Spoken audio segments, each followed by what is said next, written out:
call the meeting to order.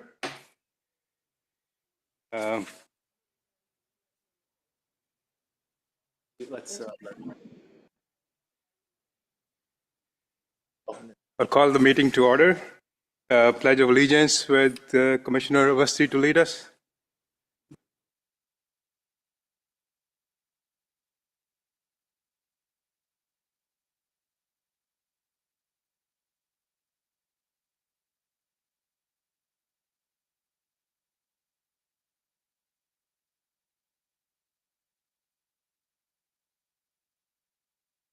Thank you. Can we take the roll call, please? Ms. Marina.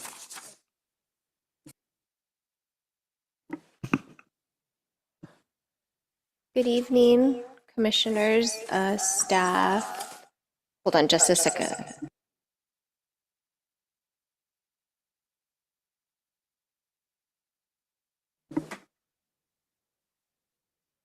Good evening. Oh, what's happening again?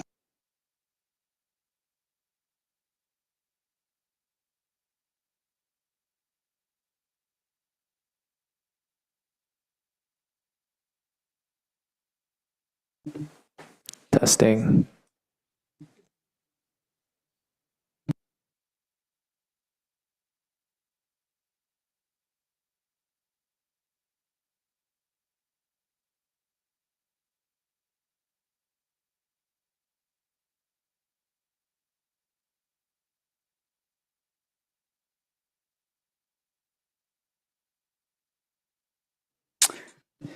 We are trying to resolve a technological issue having to do with the audio. Please stand by.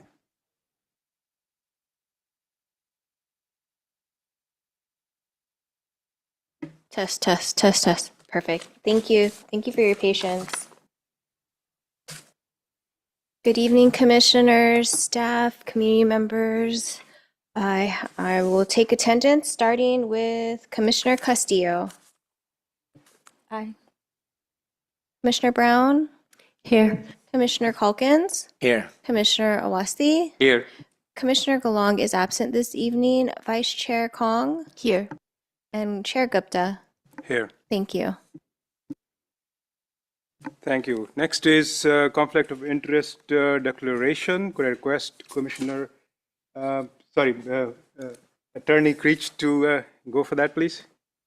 Thank you, Chair. I ask the Chair and each other member of the Milpitas Planning Commission to whether he or she has any financial or personal conflict of interest related to any of the items on tonight's agenda. Commissioner Castillo. No. Commissioner Brown.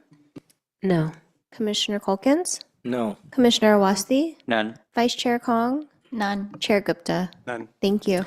I further ask the Chair and each other member of the Milpitas Planning Commission to please disclose any campaign contributions of $100 or more received within the last 12 months from any of the parties entering into contracts with the city on tonight's agenda, or contributions received from development project applicants for development projects on tonight's agenda. Commissioner Castillo. None. Commissioner Brown. None. Commissioner Calkins. None. Commissioner Awasti. None. Vice Chair Kong. None. Chair Gupta. None. Thank you. Let the record reflect no reported conflicts. Thank you very much, Chair. Thank you, Attorney Creech. Next is approval of the minutes for today. May I have a motion to approve the minutes for today? I make a motion to approve today's minutes. Sorry, the agenda for today, correct? I have a motion to approve the agenda for today. I did. Oh, okay. Is there a second? I'll second. Thank you. Commissioner Castillo. Aye. Commissioner Brown. Aye. Commissioner Calkins. Aye. Commissioner Awasti. Aye. Vice Chair Kong. Aye. And Chair Gupta. Aye. Thank you. Next on the item is approval of the minutes for April 22nd meeting. May I have a motion to approve the minutes? I'll make the motion to approve the minutes of April 22nd. A second? I'll second that. Thank you. Commissioner Castillo. Aye. Commissioner Brown. Aye. Commissioner Calkins. Aye. Commissioner Awasti.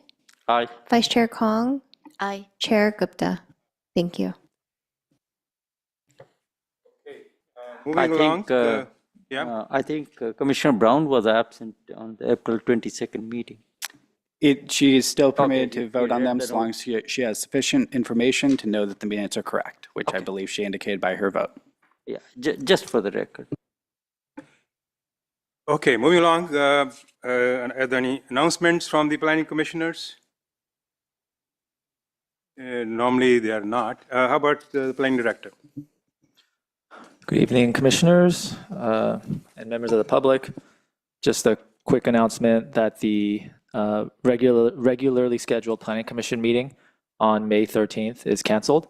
There was an item tentatively scheduled for that hearing, but it isn't ready, so we had to push that back. So our next meeting will be on May 27th at same place, not the same time. It'll be at 7 p.m. for our regular meeting. So that's it for the announcements. Thank you. Thank you, Mr. Lee. Now we come to the public forum. I'm supposed to read this note. Members of the public are invited to speak on any item that does not appear on today's agenda. Comments will be limited to 3 minutes or less at the chair's discretion. When called to speak, you are encouraged to state your name for the record. As an item not listed on the agenda, no action can be taken. However, the Planning Commission may instruct the staff to place the item on a future meeting agenda. Ms. Medina, are there any items from the public, please? Chair, we have no speaker cards for the public forum. Thank you. Now we go on to the main item for today, which is the public hearing. District Lot A Amendment, 1320 McCandless Drive, Site Development Amendment. May I request the project planner, Randy Beige, to make the presentation, please.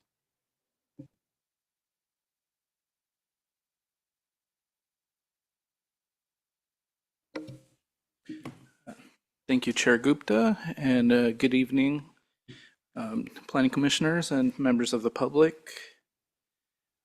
My name is Randy Baez, Associate Planner with the City of Milpitas, and I'll be presenting a few items tonight regarding the District Lot 3A amendment located at 1320 McCandless. The application includes a proposal to develop 109 townhomes and 10 accessory dwelling units, or ADUs, with associated improvements on a vacant 5.49 acre site.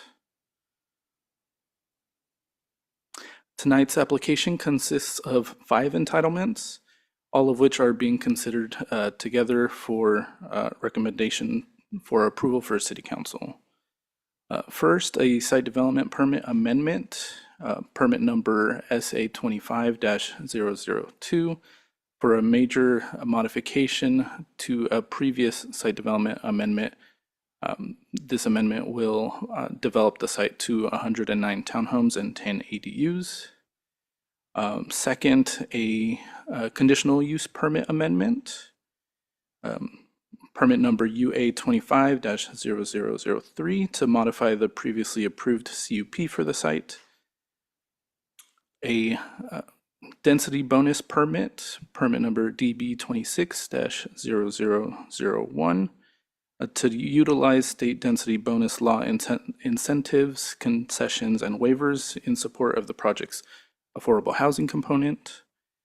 Development agreement, DA26-0001, development agreement between the City of Milpitas and Lion Living, the property owner, to establish the terms and obligations of the project's development, including public benefits, infrastructure, contributions, and density as well. And last, vesting tentative map, permit number TM26-0001, to subdivide the site into condominiums for sale townhomes. All 5 entitlements tonight, again, are a recommendation to the City Council, who will take the final action. Next slide, please. Here is an aerial of the site. As you can see, the project is located near the intersection of Great Mall Parkway as well as the Great Mall. and McCandless within the McCandless district of the Metro Specific Plan. The project site is also located approximately half a mile from the Milpitas BART station. And here is a zoning map of the site. The project site is located, it is zoned MXD2 Metro, and additional properties nearby have similar zoning designations, including MXD2 Metro and MXD3 Metro. Two properties north of the project site are zoned BPRD R Metro, while the larger Great Mall property to the north is also zoned MXD2 Metro. Next slide, please.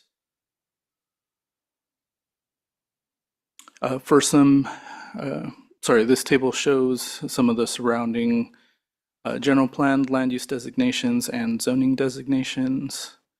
As mentioned previously, many of the properties nearby have similar zoning and general plan use designations. The site is currently vacant. However, there are mixed-use buildings to the south and to the west of the site. The property to the east is also vacant, and the property to the north is part of the larger Great Mall commercial shopping center. Next slide. For some background on the property, this site has a long entitlement record going back to the original Transit Area Specific Plan, or TASP, which was adopted by City Council in 2008. The TASP envisioned the transformation of a previously low-density industrial area into a mixed-use development. In 2011, Integral Communities, the property owner at the time, submitted the original master planned mixed-use development application for what was then called the district, encompassing these 4 blocks, as you see here, along McCandless.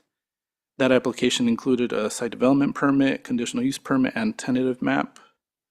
In 2015, the city approved a site development permit and use permit specifically for Lot 3, which authorized 423 apartment units, 175 hotel rooms, and approximately 59,000 square feet of retail, with a maximum building height of approximately 130 feet.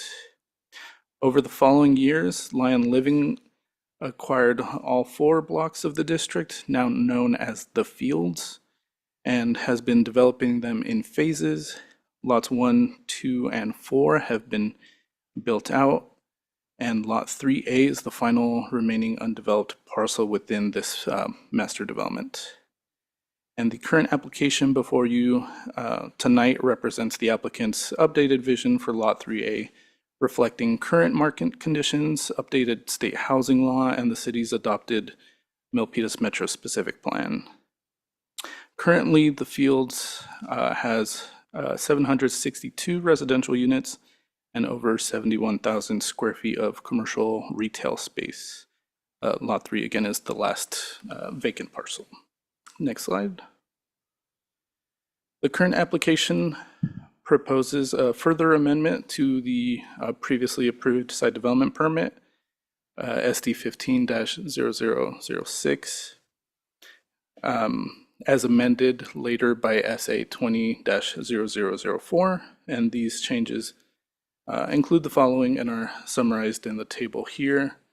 So throughout the years, the project was modified from proposing 423 apartment units to 357 apartments, and now 109 townhomes and 10 ADUs. The previous site development amendment also proposed a 162 bedroom hotel, which is no longer part of this proposal. And this proposal is also reducing the number of commercial space into 9 live-work units with approximately 3,300 square feet spread out through all 9. There's no longer a rooftop amenity deck to propose. And again, there's no hotel proposed. The building height of all the townhomes ranges between 36 and 49 feet. Next slide. So again, just a breakdown of the project description. This is 109 for-sale townhomes, 10 ADUs, and 9 live-work units along Market Street to the south. The project is spread out through 17 buildings and proposes 218 total covered parking spaces, and also includes an urban plaza at the corner of Market and McCandless that I will go into in a further slide. Next slide. So again, these are the 17 proposed buildings. All 17 buildings range from 3 to 4 stories in height and feature contemporary architecture with a variety of building materials, which I will get further into in another slide as well. Next slide. And here's a traffic and circulation plan.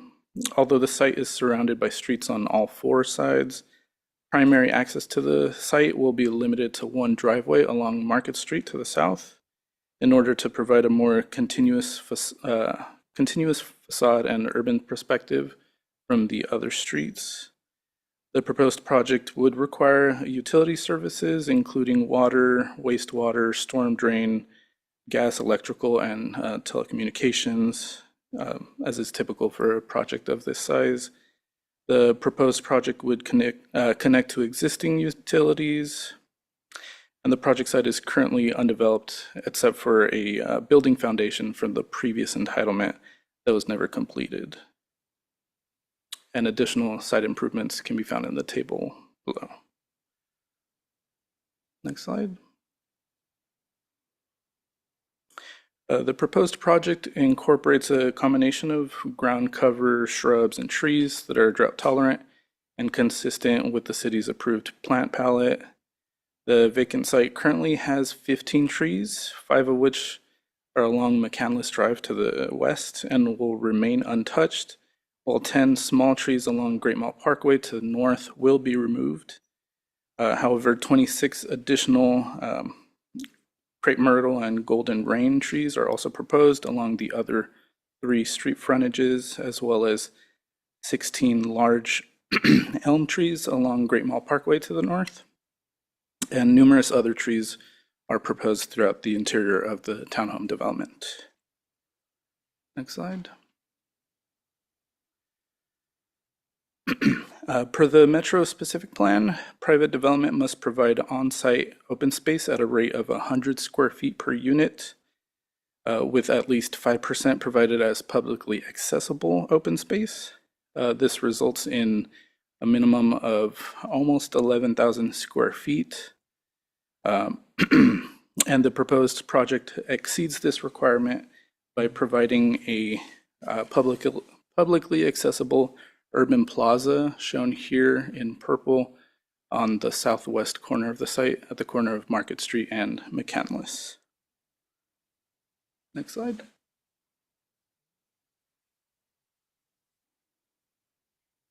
The project is designed in a Northwest contemporary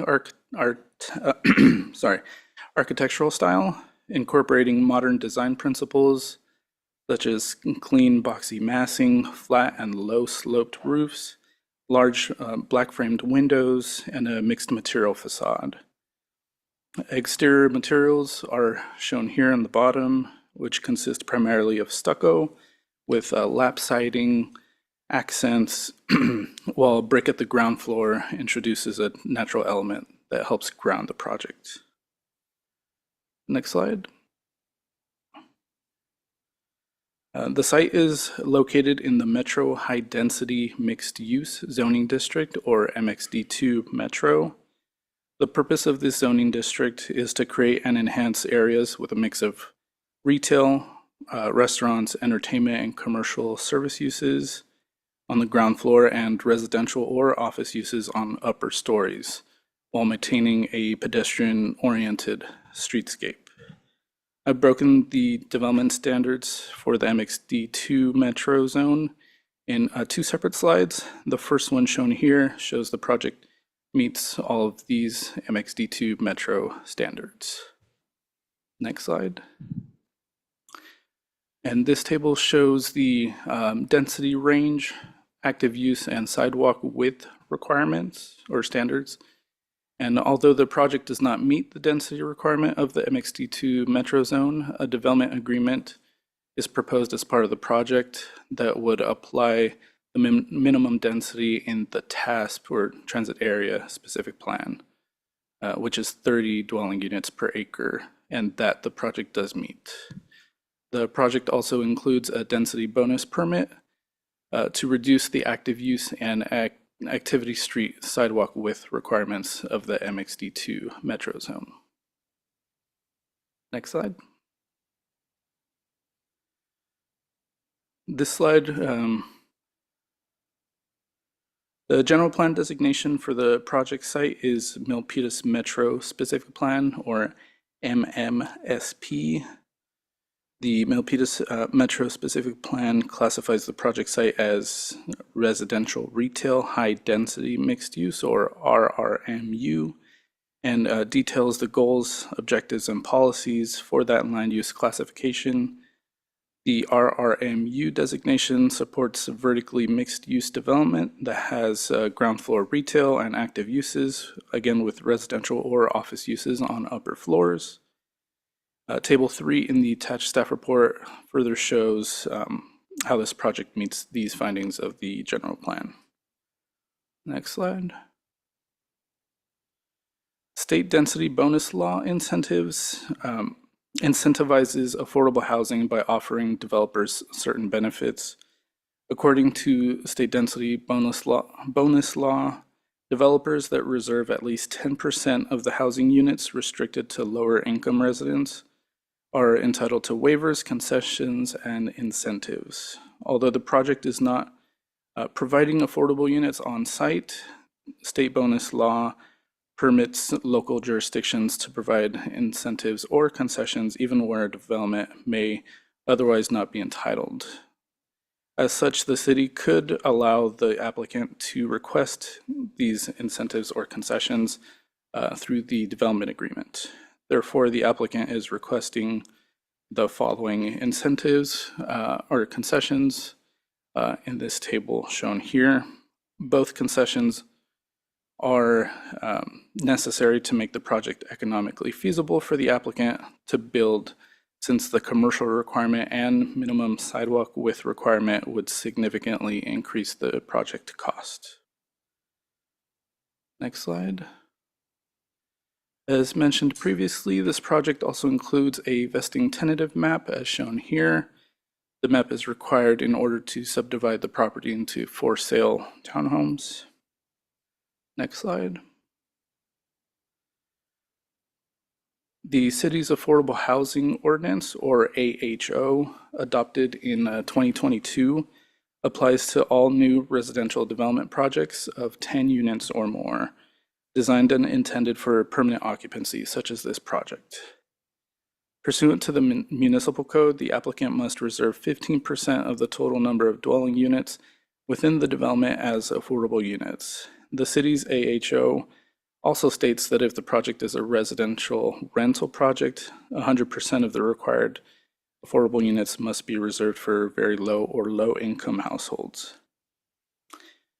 If the project is a ownership project such as this one, 100% of the affordable units must be reserved for very low, low, or moderate low income households. As the project proposes for sale townhomes, basically all units would be required at the moderate income or lower level. 15% of the proposed 109 units would result in 16.35 affordable units. And although the city's AHO requires the project to construct 15% or 16 of the total number of dwelling units as affordable units on site, some exceptions can be made. All exceptions to this requirement for ownership shall require city council approval, which must be obtained at or prior to the last discretionary approval for development of the project. And since the project proposes 109 market rate townhomes without any below market or BMR units on site, that is inconsistent with the city's AHO. However, the applicant is proposing to provide 22 BMR rental units by converting market rate apartments in the adjacent mixed-use building to the south of the project site, commonly known as Gideon.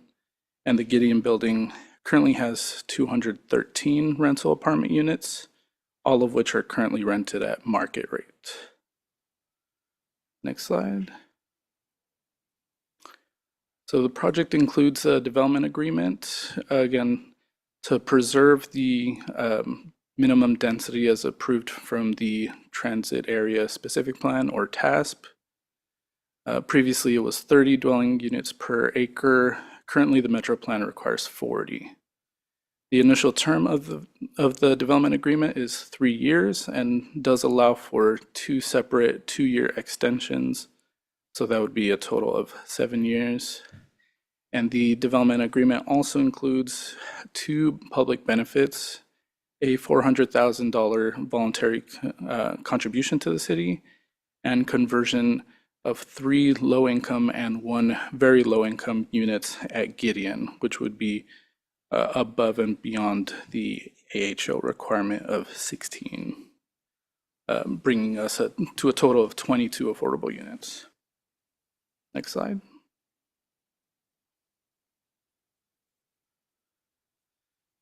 The proposed project is considered categorically exempt from environmental review under the California Environmental Quality Act, or CEQA, in accordance with CEQA guidelines section 15182 for residential projects pursuant to a specific plan, and is consistent with the Transit Area Specific Plan, or TASP EIR, which was approved in 2008, as well as the Metro Specific Plan subsequent EIR, which was approved in 2023.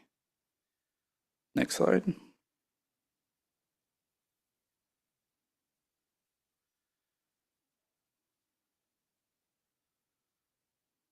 The project is considered consistent with the findings of all 5 entitlements as mentioned previously. The site development permit is found to be consistent with the zoning, general plan, metro plan, and is exempt from CEQA, and it is not detrimental to public health and safety. The CUP is also appropriate for the MXD2 metro zone and is compatible with surrounding uses. The vesting tentative map is also suitable for the type of project and density and will not cause any public health or easement issues. The density bonus permit considers the concessions necessary for economic feasibility and is compliant with state density bonus law. And the development agreement is compatible with the MXD2 metro zone and promotes public welfare and would be a greater benefit than development without the DA. Next slide. Okay. So the development as proposed, with the exception as provided, would further the city's low and moderate income housing goals as contained in the housing element. The development must meet either of these requirements to be considered exempt.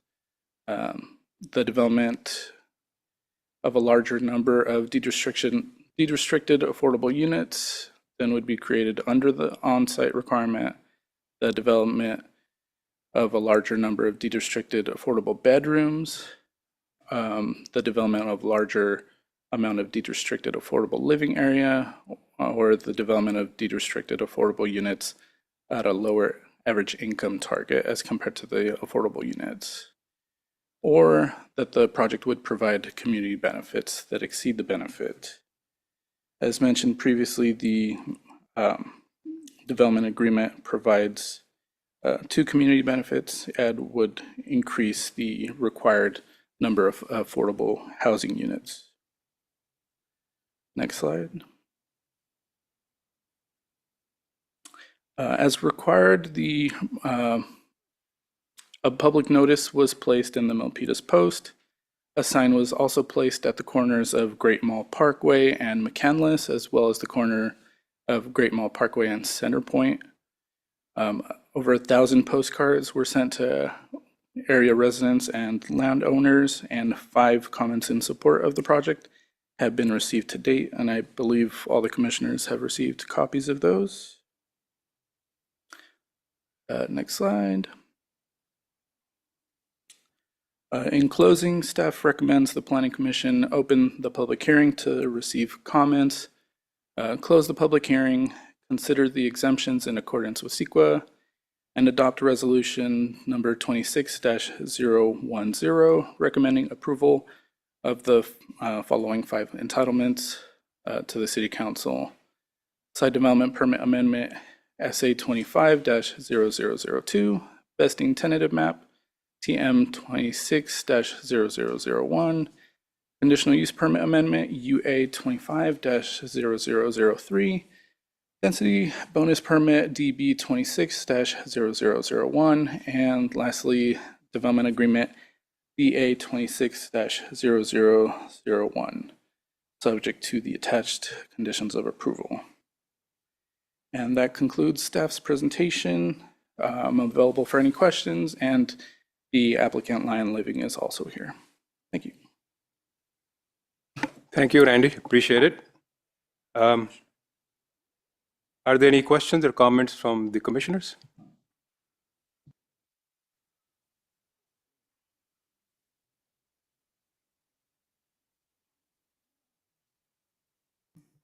Yes, Commissioner Brown. I do have a question. My question really is in relation to the affordable housing at the, you know how they're reducing it at the Gideon as opposed to the site? Why not just allow the affordable housing to be applied to the townhome so that folks can actually purchase as opposed to, I'm assuming it's the rental, right? So instead of purchasing and having affordable housing, you could rent below market. Am I understanding that correctly? Yeah, that's correct. I would refer that question to the applicant. Oh, okay, well then, I'll wait. Okay. Thank you.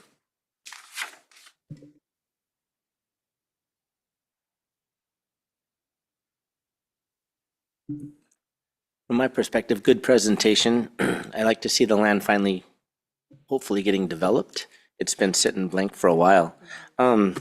You did well overall. I don't have any specific questions for you on this one. I think we were talking earlier, there might be some more up here though. First of all, is there any presentation from the applicant? I mean, I forgot to ask earlier.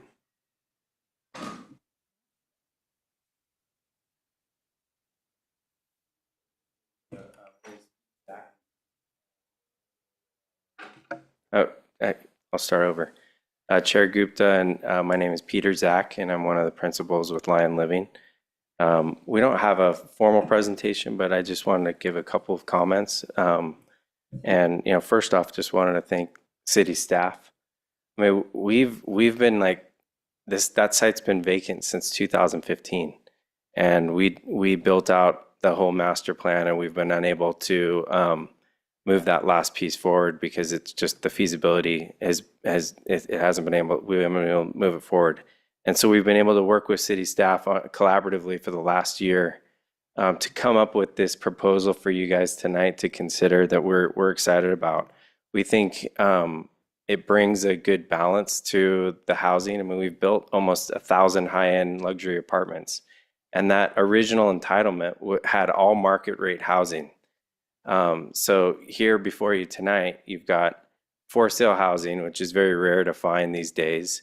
That's very high quality, and we've got now a below market rate opportunity that we're providing at the Gideon building, which was the most recent building that we built at lower levels than would be provided on site. So you've got 18 low and 4 very low.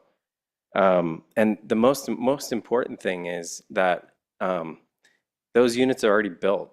So like that they're definitely, they're guaranteed to be provided. And you know, there's no construction risk, there's no financing risk to building those units. So by, you know, by you guys recommending hopefully approval of this and the city council ultimately approving this project, those units are guaranteed. So you know, we're excited about the project, and again, thanks staff. We thank the commission for having a special meeting date for this project, which we think is really important to move forward. The whole project team is here tonight to answer any other questions you might have. Thank you. Thank you. Continue on with the questions from the commissioners. Any more questions? Yeah, we're waiting for answer for Commissioner Brown's question. Yeah, Commissioner Brown's question, you said the applicant will respond to that, so.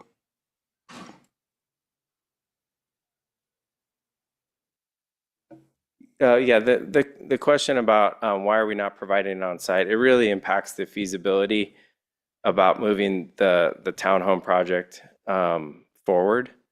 And again, providing that guarantee to the city that these units will be available at that, because they're already built, and providing more units, we think it's you know, a good trade-off. And again, we're excited about the project. I definitely agree that it's an exciting project, and it has been vacant for a long time. So I'm really glad to see it moving forward. I was just trying to get clarification that the fact that they're at the Gideon and the fact that they're built is really what you're thinking about. But people aren't purchasing them at the Gideon; they're just renting them at low or very low rates. Am I right? That's correct.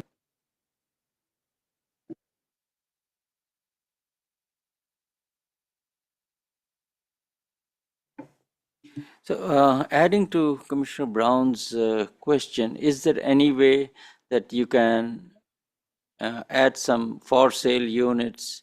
So people, normally there are a lot of people who would like to own a unit also.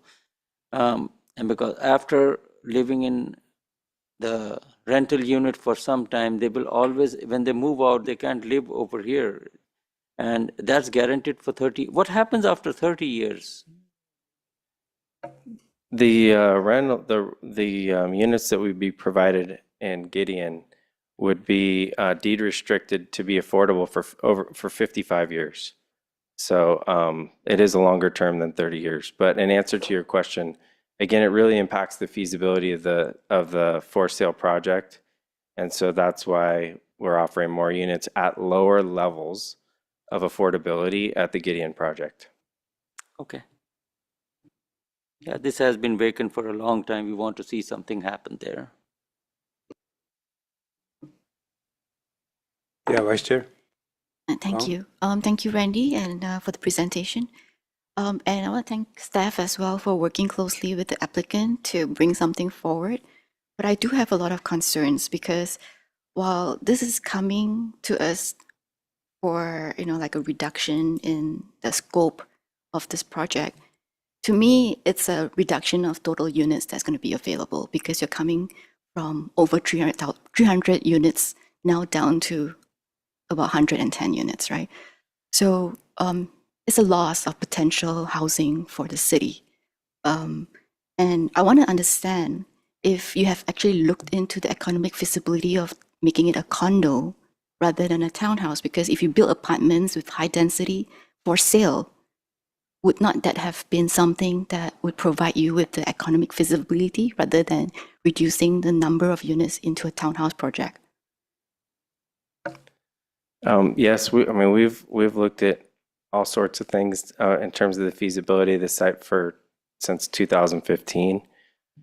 We actually in 2019 or 2020, when we built District Lot 2, which is the name of the building is Graham, we actually planned to build that. That was built as is, and we tried to sell those as condominium units, and the market just wasn't there for those to be sold. So we ended up moving that forward as in operating it as a rental project. But the feasibility just frankly wasn't there. So we feel confident that the feasibility is there for this, and and it will swiftly move forward.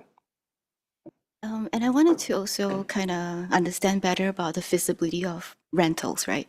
Because having been on this planning commission for a couple of years, there is another project immediately adjacent to the Lot 3, which is on 1500 Center Point, just right next to it, where the applicant actually came to the commission.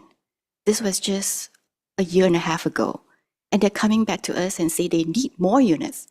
They actually came back and modified their project to increase the number of units because they say the market demanded, smaller junior apartment, junior size, 1 bedroom and so on. And they came back requesting for more units. And we approved that because we want more housing in the city. However, now I'm hearing that in the span of 10 years, you have not found a way to make it economically feasible. But there are other developers in this area with similar location that has found a way to make it visible. So again, I'm questioning how much was actually put into the effort of trying to make it visible to provide more units. There's been a lot of effort, and Lion Living, the history of our company, we've been around since the late 1980s, and we've built projects all up and down the state of California, large projects, large scale projects. So if we can't figure it out, I'd be surprised to see someone else who could. So, and I mean that with all due respect. I mean, you can see what we've built with those three buildings, and we have just not been able to, with interest rates where they are, with the cost of construction, and frankly, with all of the apartments that we've already built, almost 800. That we're not even like at total capacity, so we just have not been able to move forward, and we know this is the highest and best use for the site, and frankly, what I said earlier, we think it really complements and rounds out the balance of housing, because there hasn't been any new for sale housing as much in the area, especially in the Milpitas market. So we hope that we can get your support for approving this project tonight.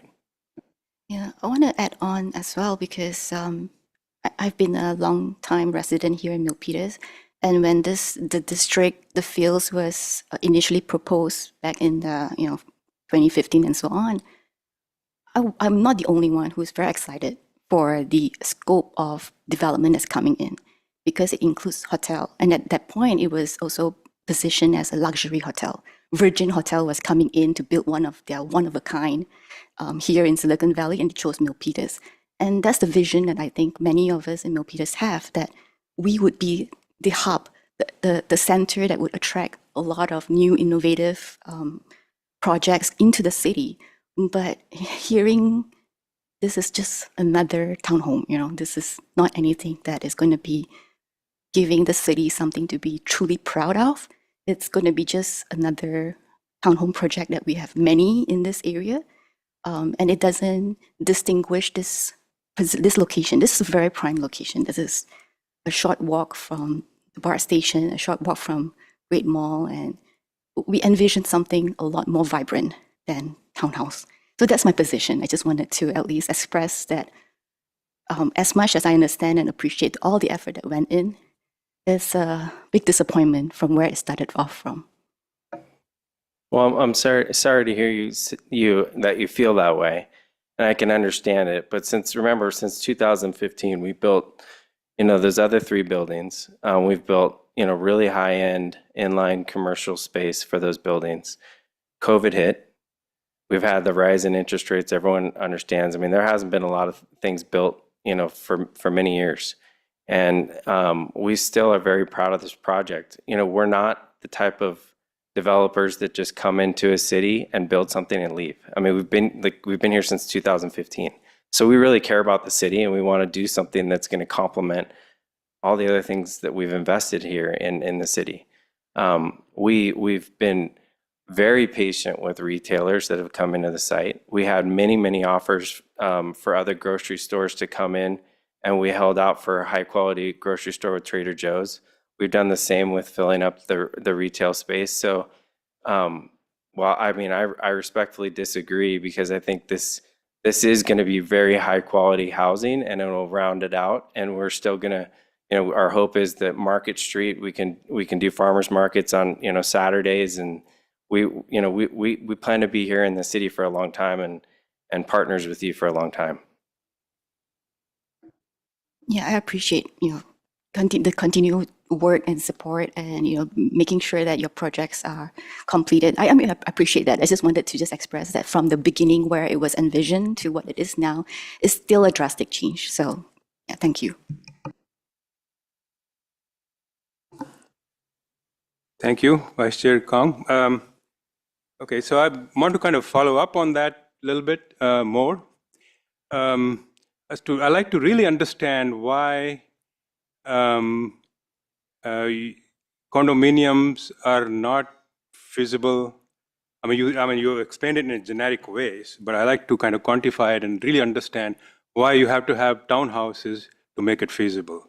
Because that means going forward, nobody will want to build condominiums at least in this area. And they'll all want to say, okay, well, let's just build townhouses because they're more profitable. So can you really explain in a compelling way why you have to have townhouses to make it feasible? You're giving me some tough questions here, but yeah, it's definitely really has to do with the amount of capital that's required and the amount of risk.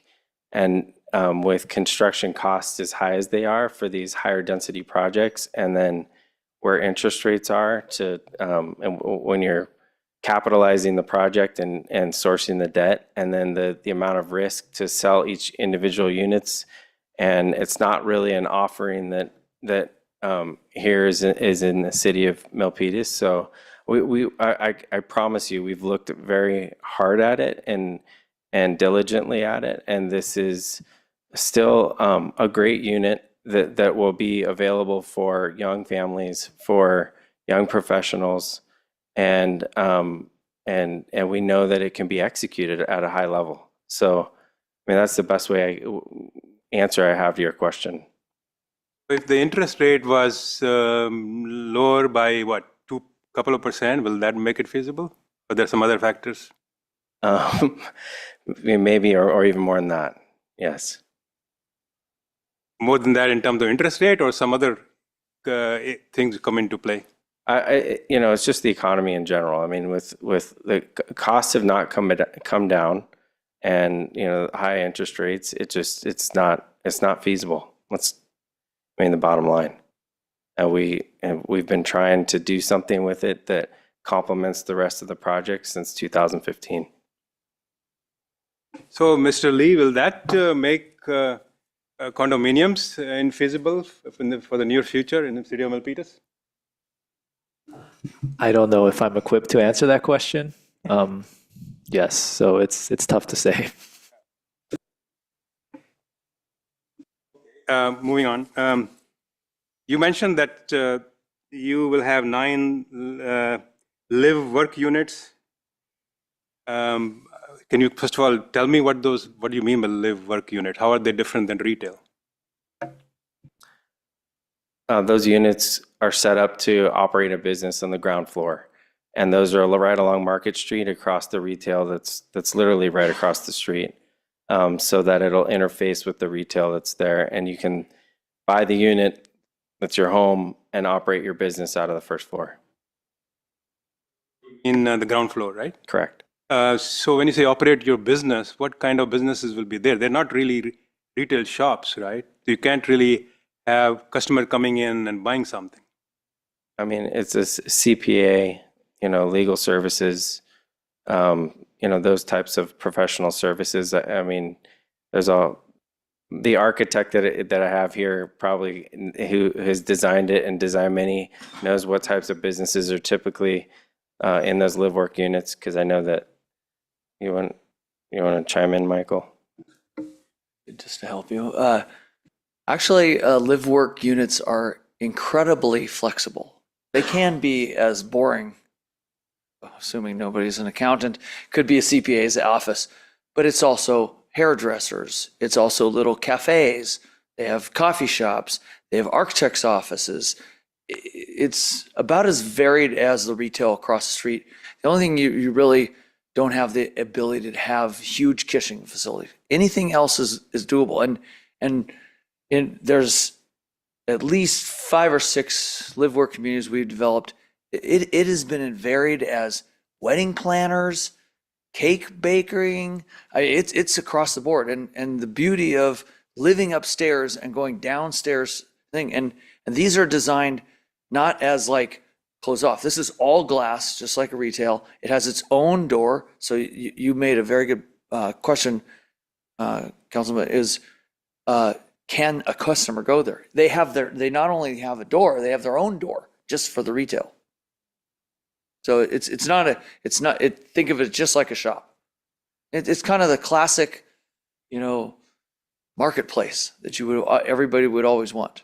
And to your point, it's like something special. You wanted hotel rooms, but this is a chance that someone can actually buy a unit and actually have their business down below. It's really unique. So why limit it to only 9 units then? Can't you have more? It's set up right now for the 9 units, but all those units that are front the street, they're compatible and there could be more. But we're kind of guaranteeing that at least there will be at least 9 that front across the retail that's right across the street.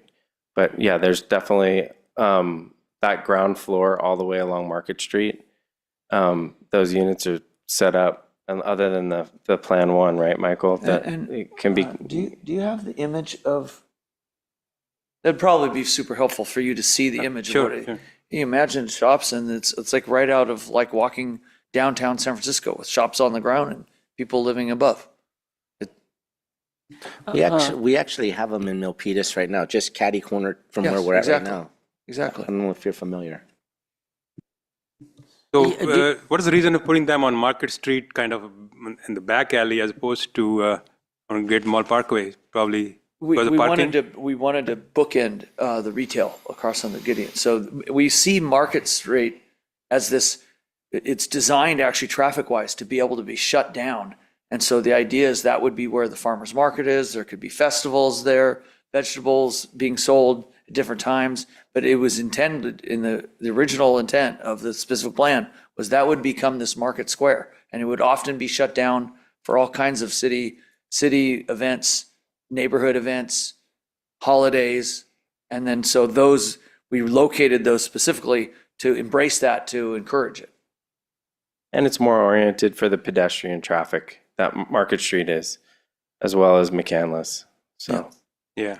It's just going to be, the traffic on Great Mall and McCandless is fast. So this wanted to be a more pedestrian-friendly environment. So interesting that all the notes we got from different businesses over there, it was approving your project. They're all looks like retail businesses. They probably don't want any more retail businesses. Is that the reason they're supporting your project, or there is some other reason? no, I mean, I think that they've wanted, for the ones that have been there for a longer period of time, wanted to see that site developed, right? Yes. And then there's been newer ones that are that have come in recently, and they want customers and they like home ownership because that's like a built-in long-term customer. But just to give you some perspective, we built 70,000 square feet of retail space that's built in those 3 buildings, right? And we only have, we still have 20,000 plus square feet of retail that we have been unable to lease, despite owning these buildings for so long. So there's still a lot of opportunity, and if I don't think any of them are afraid of competition.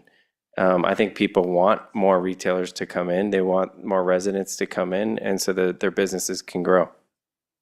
So that 20,000 square feet you said is vacant. Is that in the same building where Trader Joe's is, or somewhere else?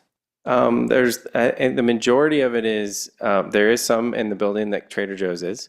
The majority of it is in Gideon, which is right across the street from it, with Market Street, is in between this site and Gideon. And then I think there's a little space still at Graham. Okay, But I the, wasn't aware but the Gideon majority has, of the space is at Gideon. Gideon That's- has retail space in the ground floor. I yeah, wasn't it even aware has of almost 14,000 square Oh, feet. maybe people don't even know about it. So they don't know. It's not, I mean, compared to Trader Joe's and all the businesses there, I mean, Right. Gideon retail spaces are probably hidden, you know. Mhm. Okay, next question is regarding that, what you call public space in the corner there, Mhm. about 20,000 square feet. What does it include? What does it have? It's a public plaza, park, gathering area, urban plaza. It's kind of at the center of the field's master plan, and it's really in keeping with the original design for the master plan. So that really that's one thing that really hasn't changed so much. That was there, with the original approvals back in 2015. So urban plaza means what? I mean, will there be some restaurants, shops? What do you mean by urban plaza? It's kind of a vague word. It's so convenient because we did the architecture, but we also did the landscape architecture. It's easier on them because they don't have to deal with two different firms. The beauty of that plaza is it's called a plaza, but it's really designed, and that actually is the first cover sheet. You see a rendering of it. It's designed for complete flexibility. So even if traffic is going, there's a stage, there's a lawn for kids to run around on, there's shaded seating that just kind of has this arbor all lit up at night thing. So the idea is in daytime, at nighttime, there's all different activities that can go on. The farmer's market can blend into there. You can, you could be food trucks in front, and that could be the eating area. It's a very large lawn area, but then with seating wrapping all the way around it with kind of an informal stage. And what's nice is the buildings are kind of flanking space, so it'll feel really good, and acoustically it'll be great. There's on the very first slide of there's a 3D rendering of what it'll look like. I think it's literally the first sheet, Can we the see cover that? sheet. Can we see that, please? Yeah.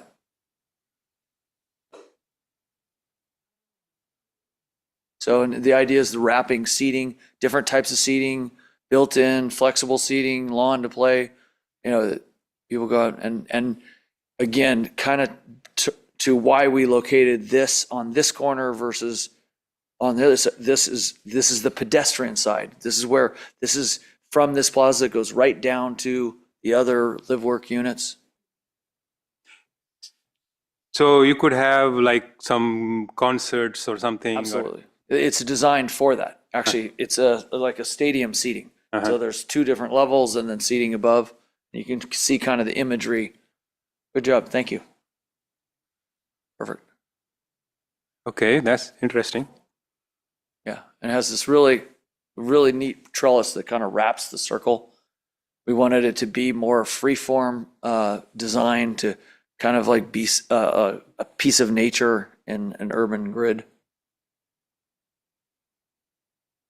And then we're using the planters out on the street for water quality, so it would be saving the planet and making for great space at the same time. Are there more questions from the commissioners? In the meantime, you might have thought of something else. Is this going to have a wall around the townhomes, or is going to be open? Even the urban plaza? Actually, it's a great question. The entire thought of this whole development is exactly the opposite of that. It does not have a wall. It's all open. In fact, we're encouraging people to walk through this development. We actually have public walkways, two main public walkways that go right through the middle and all the way on the outside. No walls, all open to the public. So there won't be any HOA required? I mean, it will all be maintained by the HOA, but it'll be open to the public. Okay. Good question. The roads. Yeah.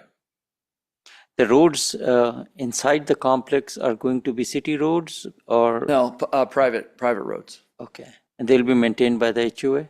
Yes. So you can restrict anytime, you can restrict people to come in and go? It's really not designed for anybody, the public, to drive into those roads. There's not going to be bollards or gates. Anybody could drive in technically, but there's no reason for them to go in. There's public parking on the outside streets. They're more like lanes than really roads inside. But the pedestrians can walk right through it in all the walkways. There's no gates to go through or anything. So how long do you plan to take to build this entire complex? It'll probably take somewhere between 15 to 18 months. Oh, so you're going to start it right away, huh? Well, I think we got to do plan development and get, the plans approved through the city. So you're probably about 6 or 9 months to do that. But I could see start of construction, within 6 or 8 months from now. Definitely a clear possibility. And what will be the range of square footage and the price range of these units? They range from the smallest unit. All of them have 2-car garages that are attached. The smallest unit has a tandem garage. The plans 2, 3, and 4 all have side-by-side 2-car garages.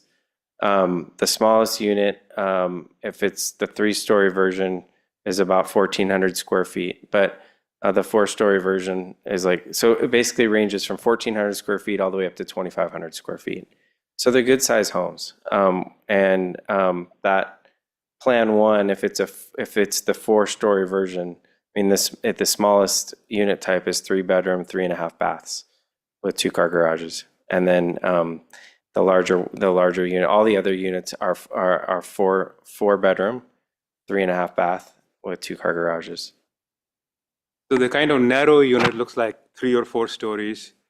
The ground footprint is kind of small, and they're tall, narrow and tall, right? Is that how it goes? So they're 4-story units. Will that be all staircase? That's kind of rough to work with, right? We'll let the architect answer those questions. It's another good question. This is extremely unique townhome. Typically, it's exactly what you said, where here's the garage and the walls go straight up. And those are the middle units. But on the ends, there's a tandem garage and then instead of going straight up with the tandem, making a very narrow, dark unit, we actually go up and turn it. So instead of one end unit and one thin unit, we actually turn it this way. And it's 2 corner units. And they have light on both sides with decks on the ends. And so, which is very unique. Usually the sides of townhomes are really ugly and flat and boring. This is exactly the opposite. It lives as much to the front on the sides as it is to the actual front of the buildings. And you can see in the bottom sketch on the screen, see the decks on the 2 ends. There's double decks, and they actually have it on the premier bedroom as well as the living area. And these are usable decks on the sides.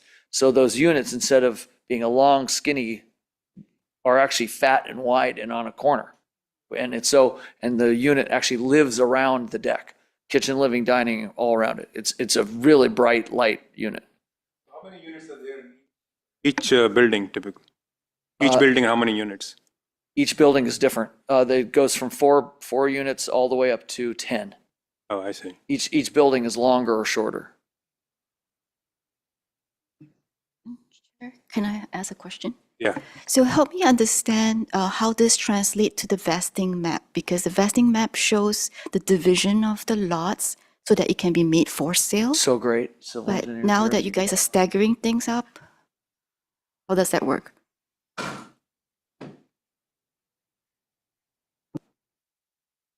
Hi, I'm Jason Urey, civil engineer for Lion. The tenant map has lots created for each of the buildings. So each building will sit on its own lot. These will still be units that will have condominium airspace for them. So that the unit airspace will be sold for condominium purposes.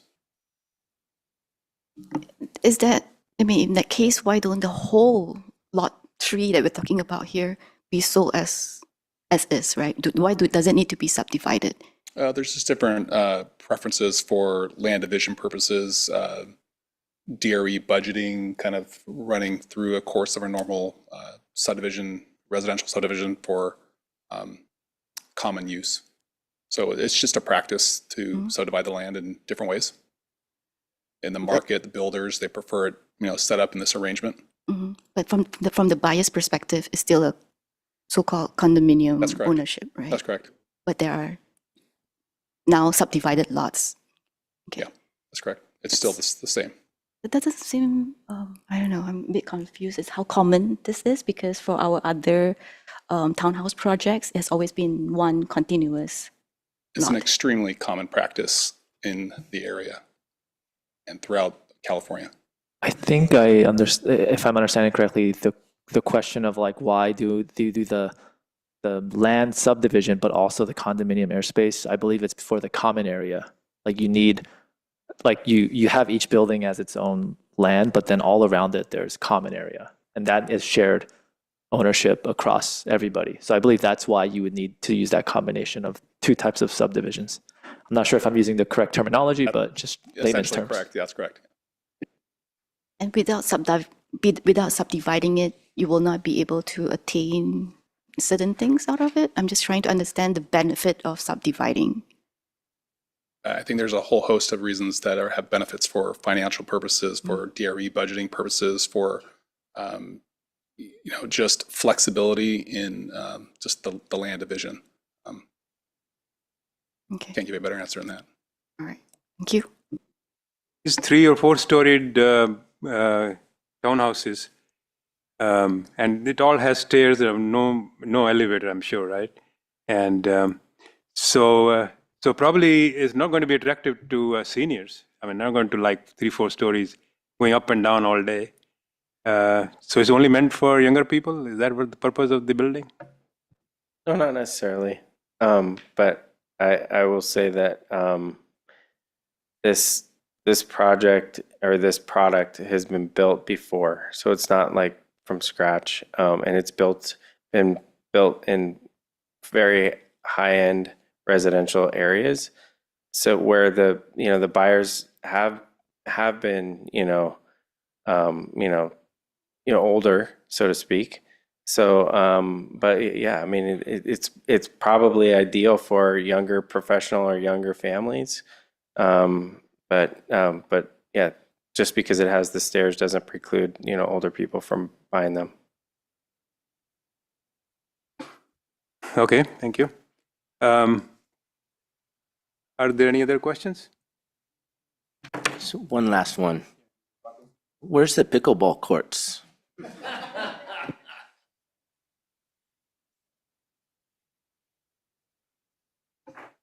He likes pickleball, I guess. I mean, Commissioner Vice Chair Kong.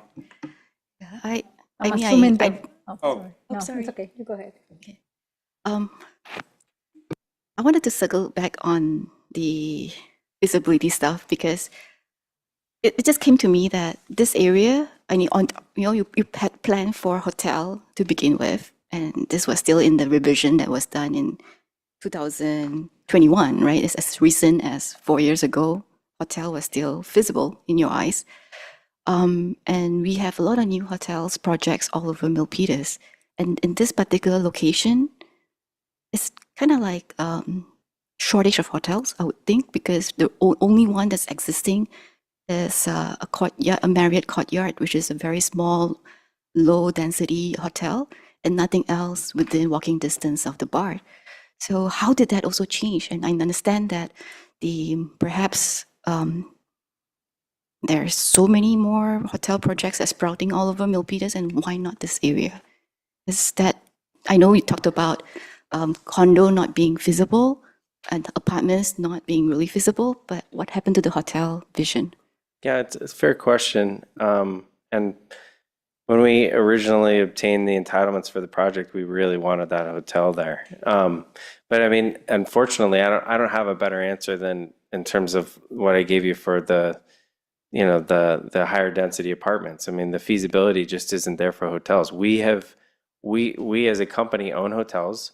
We've built them. And if we could build one here, we would. It's just, we just cannot make that pencil and move it forward. And so again, I go back to the same answer I gave you before. We think this is as of right now, unless we want to continue to have a vacant parcel of land for I don't know how many years to come, this is what we still think we don't think we're settling. So I don't want to I want to make sure that we think that this is a really good complement to what we've already built, and we're excited about it. But the other projects we've tried for now 11 years and cannot move them forward.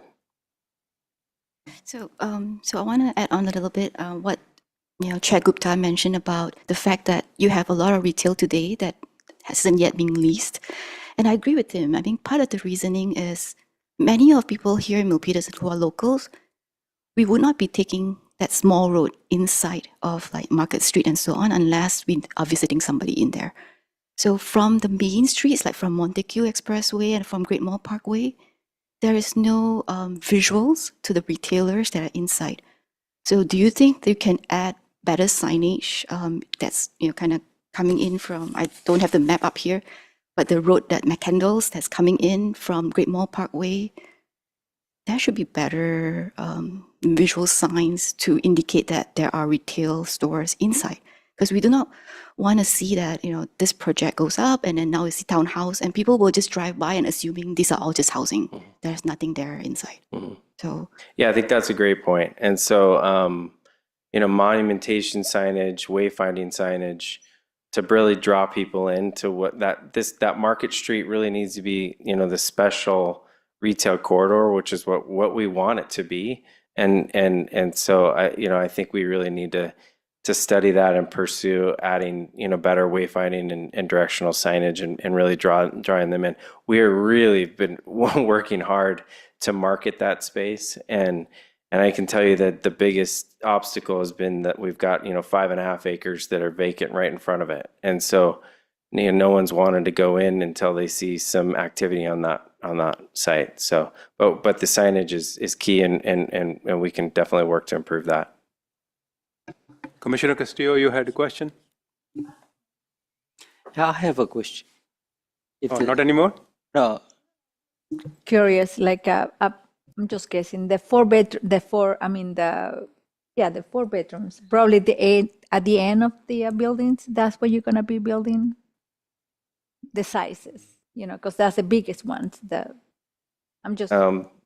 Michael can come up here and correct me if I'm wrong, but I believe that the larger ones are actually more in the middle of the building, and the smaller units that are rotated are on the ends of the building. Oh, okay. Just curious. One more question comes to mind. Talking about the $400,000 that you're paying the city, I don't know what kind of fee you call it.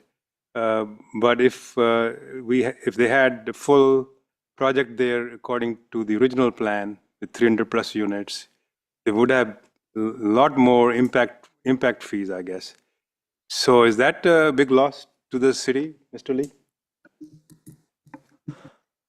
So we did look at that and analyze it while working through the development agreement. We did look at how many units would be lost relative to the last entitlement. It would be 238 units, I believe. Our TASP fees are quite high per unit. So if you do the math, it comes out to a sizable number. However, we also wanted to look at, the impacts of having a lower density development versus a higher density one. And generally, the area where the impacts go up, the only area really is transportation, which is how we ended up narrowing the focus to the aspects of the fees that really relate to transportation rather than the entire fee itself, or else that would have been a very, very large number. So we do feel like where the development agreement ended up at is based off of sound reasoning in terms of what the actual impacts would be. Okay, thank you. I guess if you're happy, that's okay.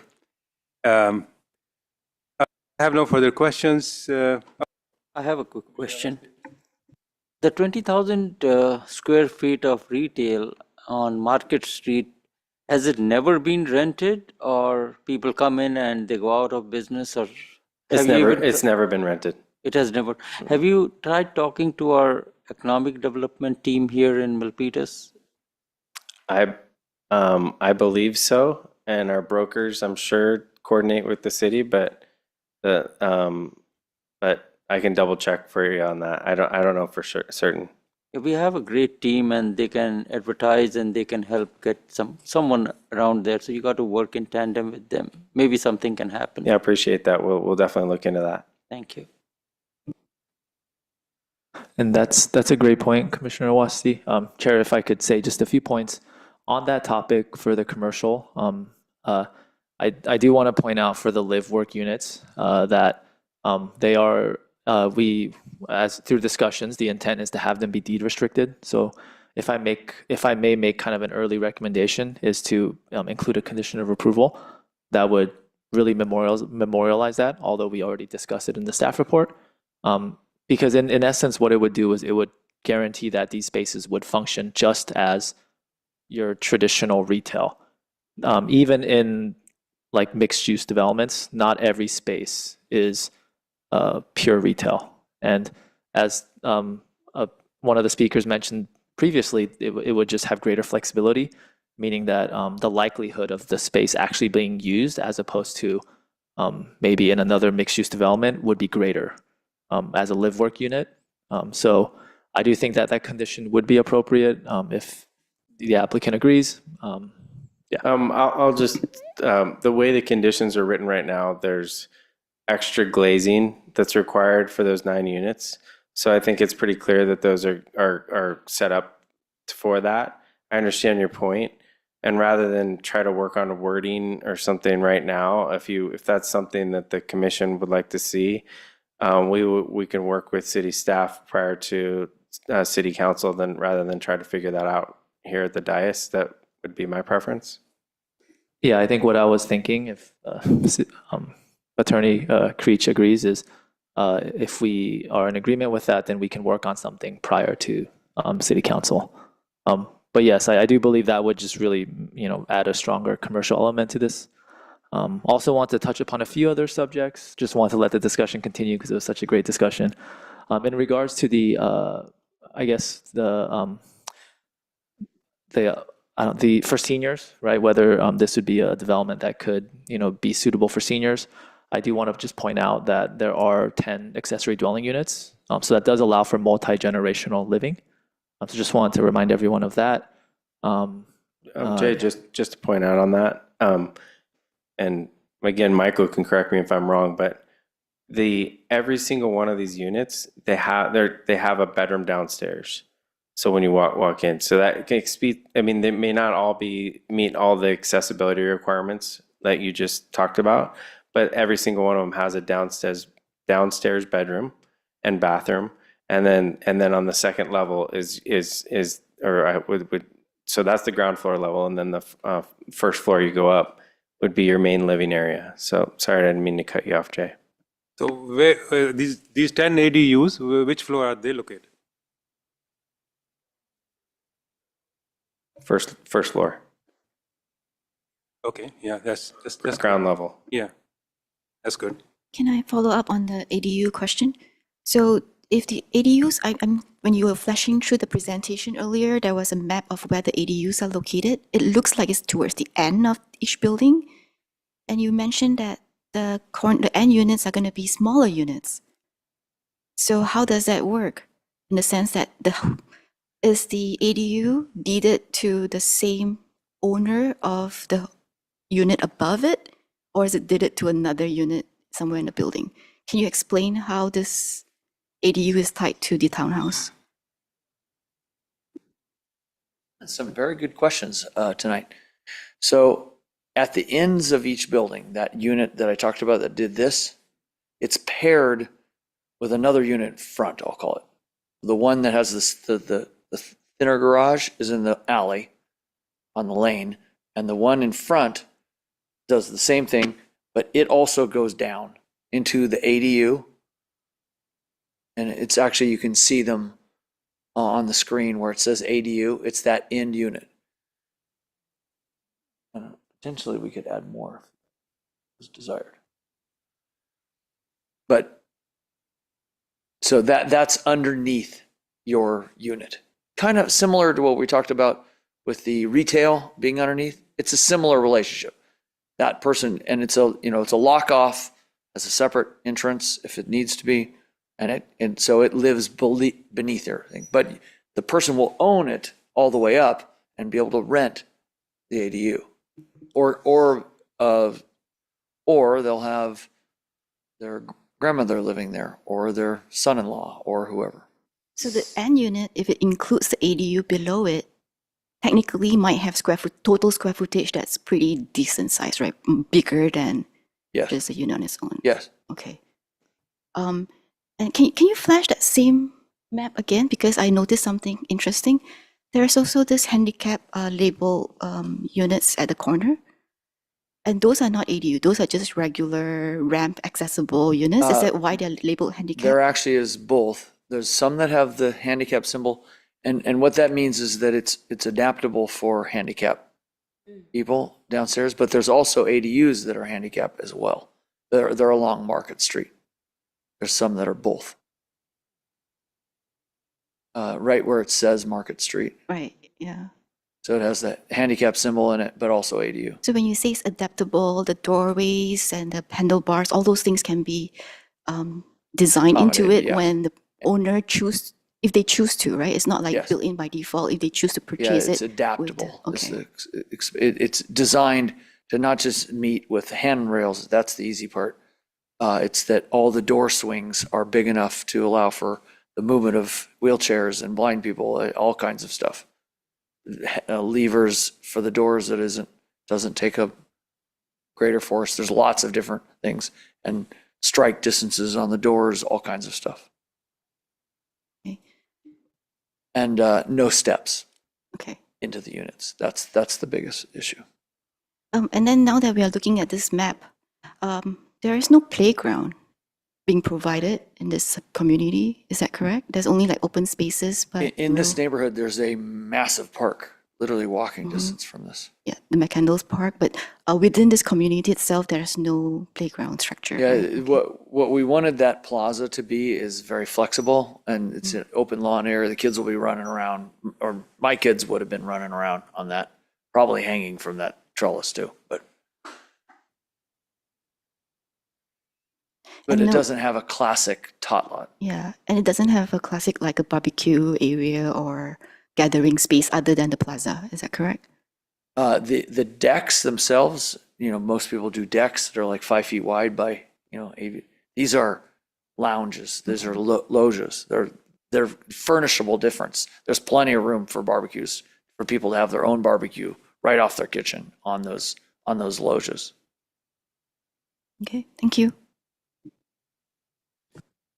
Commissioner Avasti? Yeah. I was thinking when there are some on the Market Street, there are some ADU units, but why did you not think of having ADU units in all the units? So we could increase our Reno numbers and maybe people could sell more.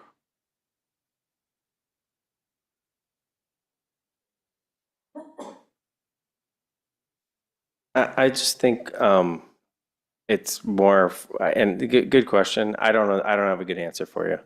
I think it's from a marketability standpoint, and knowing that those units would be sold with the unit that it's attached to. So our preference would be to keep it the same and not add the additional ADUs. If we came back as we're processing the plans and the as we're building it, we think that there's opportunity to have more ADUs.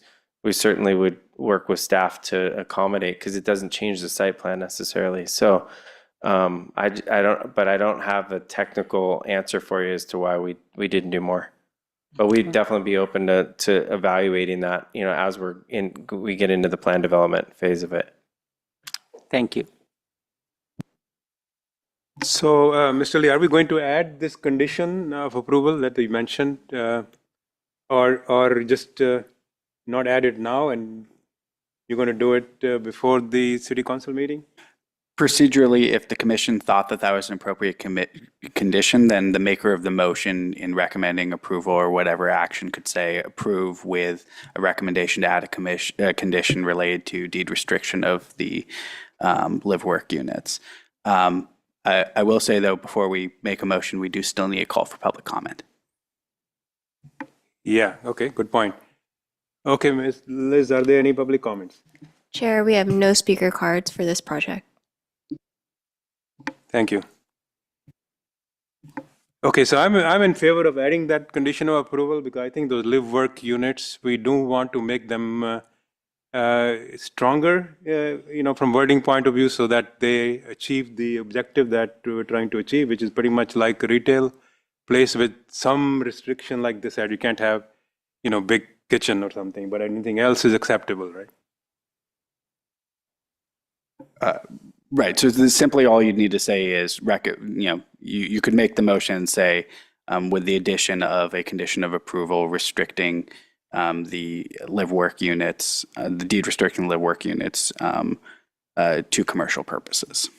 You don't need to formulate the entire condition tonight. You can merely say, we recommend that, at which point in time, what staff would do between now and the city council hearing is work to develop such a condition to bring forward for the city council's consideration. But all you have to do is recommend that the So what city are council you add that really saying condition. here that, in terms of what is there now and what are you saying we should do? What does it, what is it? First, if we're done with public testimony, then maybe what I'd suggest is that we close the public hearing, and then we could put up the recommendation, and I could assist you from there in language for a motion. And if, just in case, if your question is related to like what would be the purpose of deed restriction, maybe perhaps the applicant could confirm, but my understanding is that it would require the first floor to be used as workspace.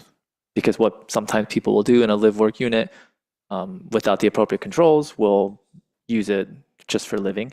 Although it's been designed already very much to function as a commercial space, so the likelihood of somebody doing that is, I believe, much lower through design. Having a deed restriction to require that to be used in that as a commercial space on the first floor is what we are recommending. But you don't need to like go into the details in the motion. I fully agree with that concept, that restriction. Yeah. Okay. That we can close the public hearing, and now is there any motion about this project from anybody? Anybody has a motion?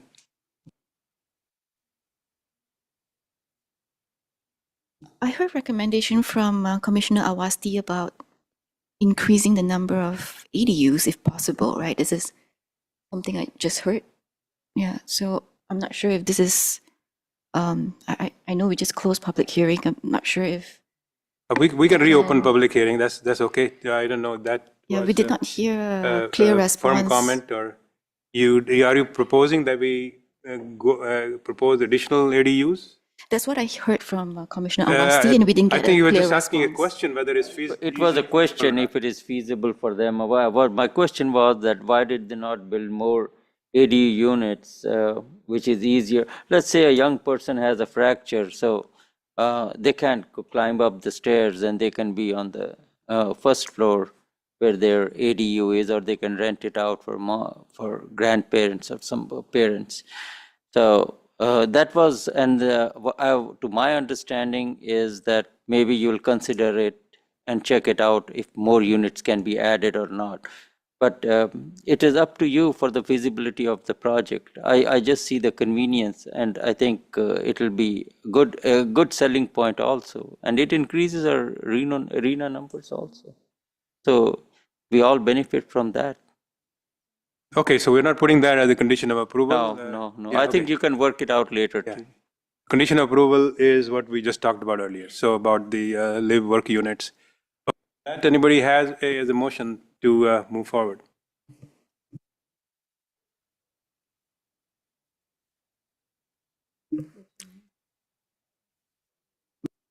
Right. Commissioner Calkins. Yes, sir. So let me see. I will make a recommendation that we adopt resolution number 26-010, recommending the approval of site development permit amendment P-SA25-0002, vesting tentative map P-TM26-0001, with the conditional use permit amendment P-UA25-0003, density bonus permit P-DB26-0001, development agreement DA26-0001, subject to the attached conditions of approval. And we wanted to add the one, yeah. If I understand that you want to add a recommendation to add a condition of approval, having deed restrictions on the live work units to ensure that the commercial space is used as commercial space. Yes. Correct. Thank you. That's my recommendation. Thank you. That's Is your there a second? motion, right? My motion. Okay. Is there a second? I second. Thank you. Can we take the vote, please? Yes, Chair. Commissioner Castillo, Aye. Commissioner Brown, Aye. Commissioner Culkins, Aye. Commissioner Wasti, Aye. Vice Chair Kong, Aye. and Chair Gupta. Aye. Thank you. Moved. Congratulations. Recommended. Recommended, I should say, recommended. Yeah. Let's go to the city council. Yeah, congratulations.